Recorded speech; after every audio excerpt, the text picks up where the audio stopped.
Hey. Do you expect people to buy a pig in a poke from you or from your business and your company? Sharon Horne-Ellstrom here, and our idiom today is buy a pig in a poke.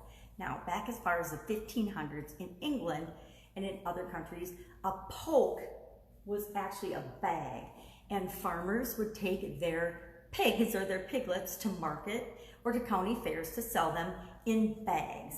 And sometimes you'd have a fraudulent or a shyster farmer that wanted to take advantage of people, and so they would tell them at the fair or at the market that they couldn't open the bag and show them the wiggly little piglet because it would run away and it would escape. And gullible people would fall for that. They'd buy the pig or piglet sight unseen based on how heavy it was and wiggly, and then they would travel a long distance back home only to open the bag and discover that there was a little runt pig in there with something else, or maybe it was a cat or something, and they would have been swindled, that they were too far away to get back to the market and find the crooked farmer that had sold them the wrong thing because they were silly enough to buy something sight unseen.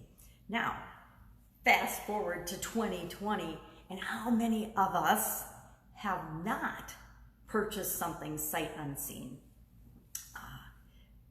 The changes in the world that have happened just in my lifetime are incredible. It used to be you wouldn't buy anything unless you went and physically saw it and touched it and actually interacted with it. And maybe you shopped around to a couple of different places before you picked out and actually decided the item that you were going to buy. And we bought all physical products. You know, books were books. There was no such thing as digital readers or digital products or Amazon, Kindle, and things like that. There was nothing like that existed. So when I was a kid, we didn't buy anything without having first seen it. If you wanted to buy a car, you went and you test drove a bunch of cars and you picked out the one you were going to buy. And you smelled it and everything. You involved all of your senses. Now, we're buying all sorts of things, especially during COVID-19. People that have never done online shopping or gone on the internet to buy anything or gotten pickup or delivery are now buying those things because out of necessity, we have to. But even before COVID-19, shopping on eBay, you're looking at maybe a picture, the products that don't have pictures, you're really, throwing your money at the wind and hoping that you're getting the thing that they say that they're giving you. And most of the time we get what we expect, right? Because businesses want to stay in businesses. But sometimes, every once in a while, we get something that we totally didn't expect or it doesn't work. And that's where in our businesses, are we making sure we're communicating to people and demonstrating to them and showing them in ways that increases their trust and confidence in what they buy from us, that they're actually going to get the product or services that we say we're going to deliver. Expecting people to just trust us because we say something is ludicrous in this day and age. So we have to make sure we're finding ways to communicate the value of the products and services that we offer people and not be expecting them to buy a pig in a poke, not be expecting them to buy something sight unseen. And I've done a lot of that. My ex-husband and I had real estate businesses for several years, and we bought several properties that we never actually stepped foot in or that we never saw. But there were other ways to do our homework and make sure that we were buying and making a good decision.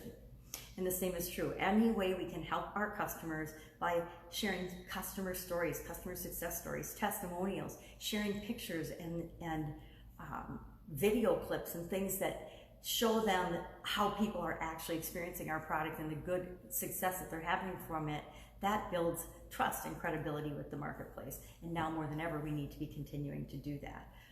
So if you've ever been through a drive-through, have you ever gone through a drive-through and you drive away and you're back on the road again and you look in your bag and you didn't get what you expect, you got the wrong order?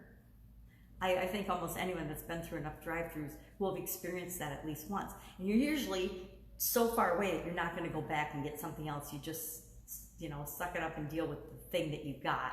And maybe you call the customer service line, maybe you don't. 99% of the time you don't, because it's just a meal and you're going to blow it off. However, I would contend, coming from the quality field, it's important that you call and let them know they made a mistake so that they put systems in place so they don't make a mistake. I know anytime I would have a customer and I haven't had that much experience in my own businesses, but I did in corporate America. Anytime we had a customer that wasn't satisfied or happy with any aspect of our products, our quality, or our service, our delivery times, whatever, I wanted to know about it so that we could find ways to make that better, to continually improve, make sure we are always serving the people that we serve better and better and better. So I'd love to know your experience with buying things sight unseen, good and bad. Share some of the good experiences. It doesn't have to always be bad.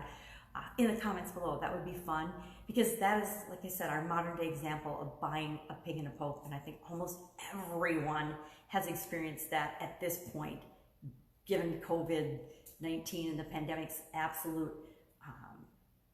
necessity to get curbside delivery, to do drive, curbside pickup, to deliver products and services in ways that we never have before. That's it.